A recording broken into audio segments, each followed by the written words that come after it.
defensively, we've been good. All right, we hold the team to 45 points and 32.6% from the field. You know, since Christmas, I think our field goal percentage has been, you know, as high as any team in the league. We just been having trouble scoring, plain and simple. Our free throws, 1 for 11 in the second half. You know, I knew going in with this team, with Northern Illinois, the way they played defense, they really tried to fill the gaps, the driving lanes, and make you have to, you know, move the ball and attack. And the seams were tough. So, you know, we struggle from the line and we struggle from the field.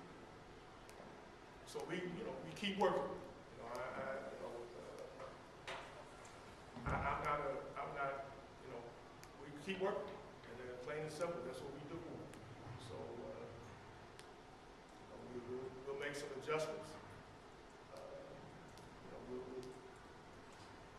do what we can to try to generate offense without sacrificing defense, and things will get better. So, you know,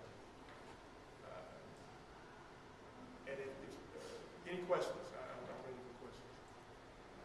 We talked a little bit about the defense in the final 5 minutes. They had struggled to score the entire second half, and then they kind of found life there at the end. And well, you know what happens, John? When you're in a low-scoring game, every possession becomes big. I mean, because you can't make up ground. They hit 2 threes. Askell Bowling hit a 3. You know, he just when the penetration helped our guy helped. He spaced out. They threw it back to him. Probably the only 3 hit for the game. Yep. And then the point guard. You know, that was, for me, that was a defensive miscue. We stayed back. We didn't come up. But he had, I don't know if he shot a 3 the whole game until then. So, and then, you know, we had a chance to make free throws. You know, anything you can do to see the ball go to the basket. But it's, you know, it's, free throw shooting been a challenge, but if you look at their stats, they were 13 for 28 from the free throw.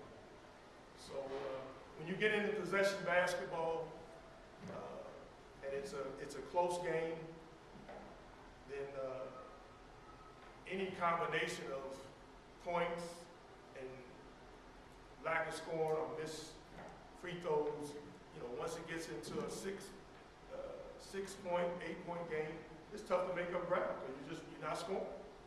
So, but you know, our defense, hey, you look at the scores and our field goal percentage and points allowed, you know, but we just, you know, we got to look at how we can keep playing the defense, but try to generate more offense.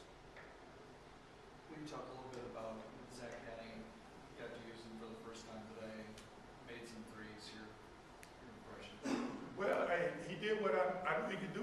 He could shoot the ball, you know. And I can't even say we ran a play. You know, he was 28 feet from the basket, and he shot the 3. So I can't say, you know, the plays we ran, that wasn't off offense. It's just he could shoot the ball. He still got a lot to learn, you know, but he's going to have to learn on the job because we need to shoot him. He's a tough kid. He's a good kid. You know, we got a good group of young men. You know, he's still got to learn the offense and the defense, but you know, he's still got a lot to learn there. But it was good to see him out there. You know, he wants to play, and he will play, God willing, as long as he's healthy. You mentioned Northern Illinois and their defense also. Were they, when they cut off the gaps, the driving lanes, that was one reason why the shot clock was winding down so far. I mean, you weren't able to get any kind of penetration. Everything had to stay on the outside before. I think that was part of it. Also,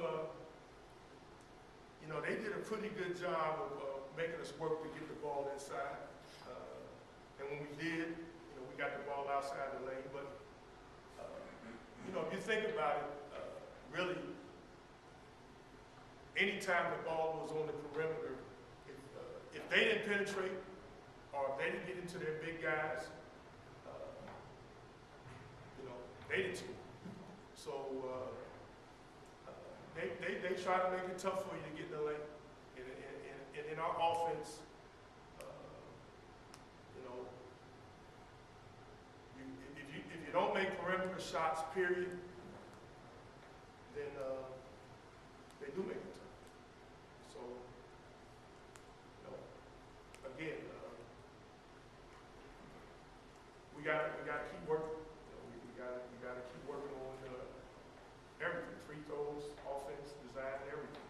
So we can't stop playing. And I was glad we didn't stop. We didn't stop playing. So that was good. You got to weather it. You got to keep working. And I'm not one to shy away from anything. So we just keep working. And we'll make adjustments. Can you update us on Craig's situation at this point? Craig's here. Well, it's pretty much day to day, week to week. He practices. He had a couple of practices, partial practices, but he didn't feel great. So there's a little bit of a setback. So you know what? I don't. When he's ready, he'll play.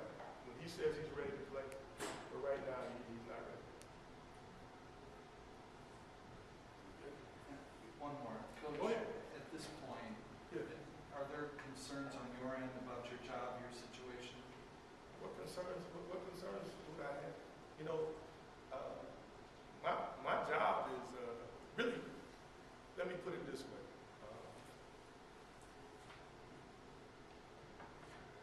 Do y'all hear me every time I get up here and I give God the glory? He's my provider. He's my provider. Now he may use Bowling Green or whatever. And hey, I'm thankful to be here. Period. But I got 1 year on my contract. So when that year's up, then it'll be up and things, whatever God's will, whatever happens. But for me to be concerned, I know, I know who holds the future. I trust him. So,